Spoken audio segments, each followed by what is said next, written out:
Sabarimala ദർശനത്തിനുള്ള virtual queue ഏർപ്പെടുത്തിയ നിയന്ത്രണം പിൻവലിച്ച് ദേവസ്വം ബോർഡ്. അയ്യപ്പ ഭക്തസംഗമത്തിനായി എത്തുന്നവർക്ക് VIP ദർശനത്തിനായി 19-20 തീയതികളിലായിരുന്നു നിയന്ത്രണം.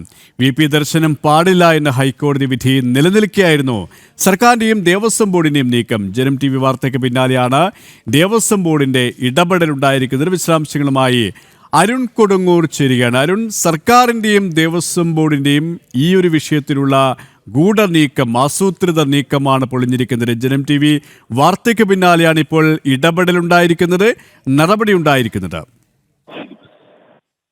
തീർച്ചയായും ഏറ്റവും പ്രധാനപ്പെട്ട കാര്യം, ഇന്നലെ ഹൈക്കോടതിയിൽ നടക്കം വലിയ രീതിയിലുള്ള വിമർശനങ്ങൾ സർക്കാരും ദേവസ്വം ബോർഡിനും നേരിടേണ്ടി വന്നിരുന്നു. അതോടൊപ്പം തന്നെ ഭക്തരുടെ ഒരു പ്രതിഷേധം കൂടി ഉണ്ടായിരുന്നു. നമുക്കറിയാം, ശബരിമലയിൽ ഒരു കാരണവശാലും VIP ദർശനം നടത്തരുതെന്നുള്ള അല്ലെങ്കിൽ അനുവാദം നൽകാത്ത ഒരു ഹൈക്കോടതി വിധിയൊക്കെ നിലവിലുണ്ട്.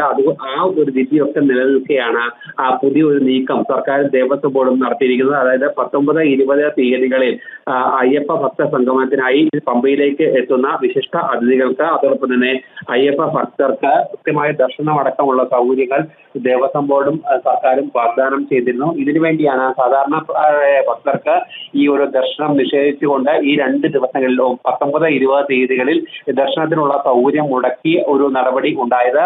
സാങ്കേതിക പ്രശ്നമെന്നായിരുന്നു ആദ്യ പ്രതികരണമെങ്കിലും പിന്നീട് ഹൈക്കോടതിയുടെ അടക്കം വിമർശനം ഉണ്ടായത് വലിയ തിരിച്ചടിയാണ് ദേവസ്വം ബോർഡിനും സർക്കാരിനും ഉണ്ടായത്. ഈ പശ്ചാത്തലത്തിൽ കൂടിയാണ് ഈ 19-20 തീയതികളിൽ നിയന്ത്രണം പിൻവലിക്കുന്ന ഒരു നടപടിയിലേക്ക് ദേവസ്വം ബോർഡും സർക്കാരും ഇപ്പോൾ പോയിരിക്കുന്നത്. എന്തായാലും ഈ 2 ദിവസം കൂടി ഭക്തർക്ക് ദർശനത്തിനുള്ള ഒരു അനുമതിയാണ് ഇപ്പോൾ നൽകിയിരിക്കുന്നത്. സുരേഷ്, അരുൺ കൊടുങ്ങൂരാണ് വിവരങ്ങൾ നൽകിയത്.